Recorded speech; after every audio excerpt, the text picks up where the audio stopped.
A senior living complex now owes hundreds of thousands of dollars in fines. Yeah, a state agency says the Jubilee at Texas Parkway violated Texas code by not maintaining their elevators.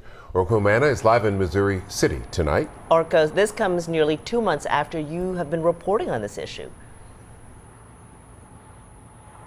Yeah, Sherman, we've been pushing for solutions since the beginning, and now the Texas Department of Licensing and Regulation says that the apartment here could face more than $380,000 in fines. Tonight, we're asking what happens next, and we're also hearing from the company hired to service those elevators for the first time.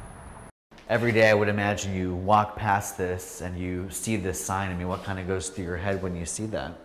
I want to cry.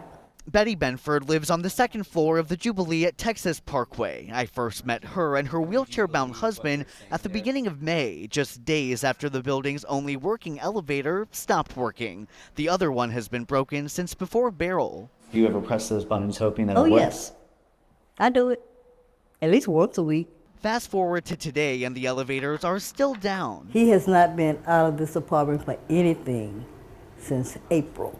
After KHOU 11 pushed for solutions, lawmakers and state regulators got involved. The Texas Department of Licensing and Regulation sending a notice of alleged violation to the property this week, calculating that the Jubilee owes $381,400 for failing to notify the agency the elevators were down, keeping a certificate of compliance, and filing annual safety inspection reports. This is a very large amount of money, and it's an indication of how seriously we're taking this issue. The TDLR, speaking exclusively with me today, says getting the elevators in compliance is a bigger priority than the payment right now. Still, knowing the state is taking action is good news for second floor resident Myrtle Welcome. Are you hoping all of this finally leads to a solution here? Yes, I do. I hope it leads to a solution for them to be better landlords, to think about their tenants, have compassion. Tonight, we're also hearing from Elevators of Beaumont, the company hired last month by apartment management to service the broken elevators.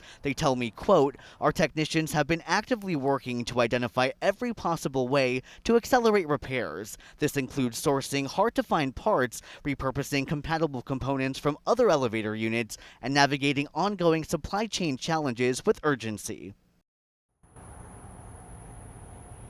Apartment management tells me that they are working hard to restore full service as fast as possible, but they would not comment specifically about my questions about the Texas Department of Licensing and Regulation's alleged violation notice. TDLR says the property has 20 days to respond to that notice. Reporting live from Missouri City tonight, Orko Manna, KHOU 11 News. Definitely a hefty fine there. Thank you, Orko. This story, by the way, started with a tip emailed into our newsroom. If you have another story you want us to look into, we'd love to hear from you. Send an email to newstips@khou.com.